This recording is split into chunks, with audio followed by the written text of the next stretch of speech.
The most famous monster in history was born because the sun disappeared.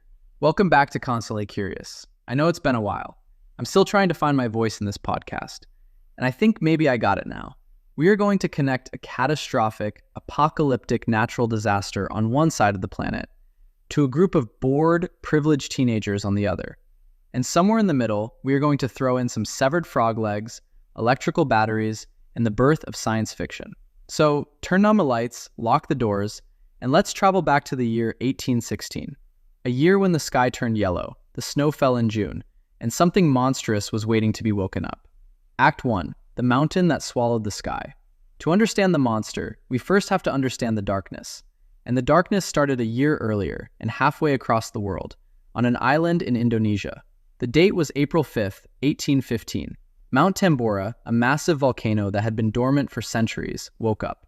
And when I say woke up, I don't mean a picturesque stream of lava.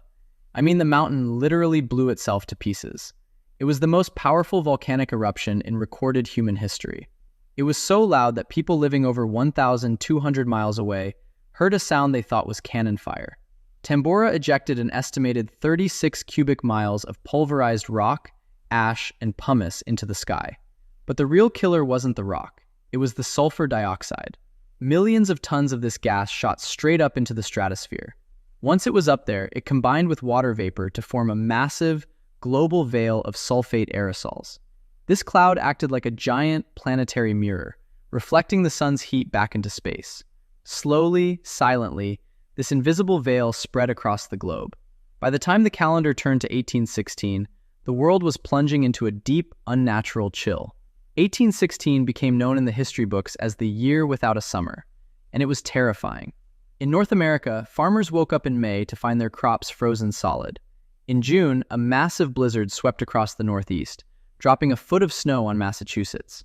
Rivers froze in July. Birds literally dropped out of the sky, freezing to death mid-flight. In Europe, it was even worse. The darkness brought torrential, freezing rain that lasted for months. Crops rotted in the fields. It caused the worst famine of the 19th century. The skies took on a strange, eerie, bruised color, a sickening mixture of yellow, red, and brown. People genuinely believed it was the end of the world.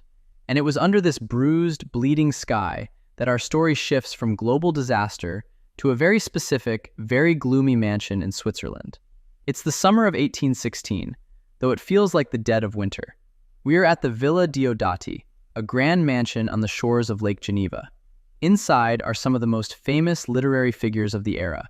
You have Lord Byron, the rock star poet of the 19th century, brooding, scandalous, and wealthy.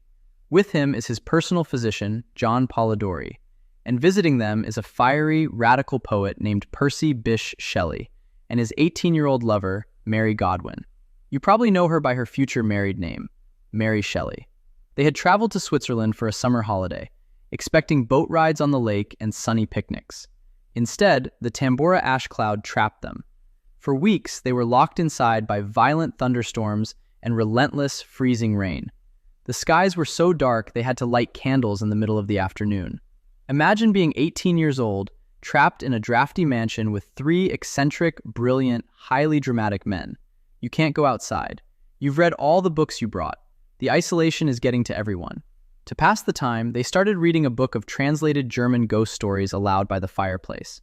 And one night, Lord Byron, probably bored out of his mind, threw down a challenge. "We will each write a ghost story," he declared. Everyone agreed, but for days, Mary struggled.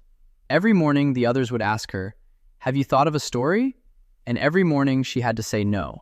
She felt the immense pressure of trying to prove her creative worth in a room full of recognized geniuses. She needed a spark, something genuinely terrifying. And as it turns out, she wouldn't find that spark in a ghost story. She would find it in the bleeding edge of 19th century science. While the rain battered the windows of the Villa Diodati, the late-night conversations by the fire turned away from ghosts and toward a topic that was captivating and horrifying all of Europe: galvanism. If you've never heard of galvanism, it was the study of animal electricity. In the late 1700s, a scientist named Luigi Galvani had touched the severed leg of a dead frog with a charged metal scalpel. The leg violently kicked. Galvani believed he had discovered the literal spark of life, an inherent electrical fluid that lived inside biological tissue. But it was Galvani's nephew, Giovanni Aldini, who took this and turned it into a morbid, viral spectacle. Aldini was a showman. He traveled across Europe in the early 1800s, renting out massive theaters. He would hook up crude batteries to the severed heads of oxen, dogs, and pigs. He'd apply the electrical current, and the dead animals' eyes would snap open. Their jaws would clench. Their faces would twist into horrifying sneers. This was the viral TikTok trend of its era, except it was incredibly gruesome. Did Mary Shelley actually sit in a theater and watch a dead dog's head twitch? Historically, we know she was too young to have attended Aldini's most infamous demonstration, where he hooked up the fresh corpse of an executed criminal and made its chest heave and eye pop open. That happened in 1803 when she was just a child. But she absolutely lived in the fallout of those experiments. The idea of reanimation was everywhere. Her father's intellectual circles talked about it endlessly. Her soon-to-be husband, Percy Shelley, was absolutely obsessed with electricity and chemistry. During his time at Oxford, Percy would play with electrical kites and static machines, and it is highly likely he recreated smaller galvanic experiments on animals, or dragged Mary to underground lectures where frogs and other small creatures were shocked into a grotesque mimicry of life. Mary Shelley had the image of the twitching, electrified dead seared into her consciousness. So, sitting by the fire at the Villa Diodati, listening to the rain caused by a volcano on the other side of the planet, Mary listened to Percy and Lord Byron debate the limits of this science. In her own words, she later wrote about those fireside chats. Perhaps a corpse would be reanimated. Galvanism had given token of such things. Perhaps the component parts of a creature might be manufactured, brought together, and endued with vital warmth. That night, Mary went to bed. But she didn't sleep. Mary laid in her bed, her eyes shut, but her mind was racing. The darkness of the year without a summer, the morbid ghost stories, and the horrifying reality of twitching, electrified corpses all collided in her brain. She later described what happened next, not as a dream, but as a waking nightmare. She saw it with terrifying clarity. She wrote, "I saw the pale student of unhallowed arts kneeling beside the thing he had put together.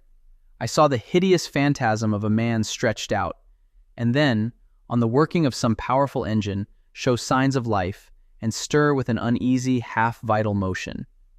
She opened her eyes in terror. She realized that if this vision had terrified her so completely, it would absolutely terrify others. The next morning, she announced to Byron and Percy that she finally had her story.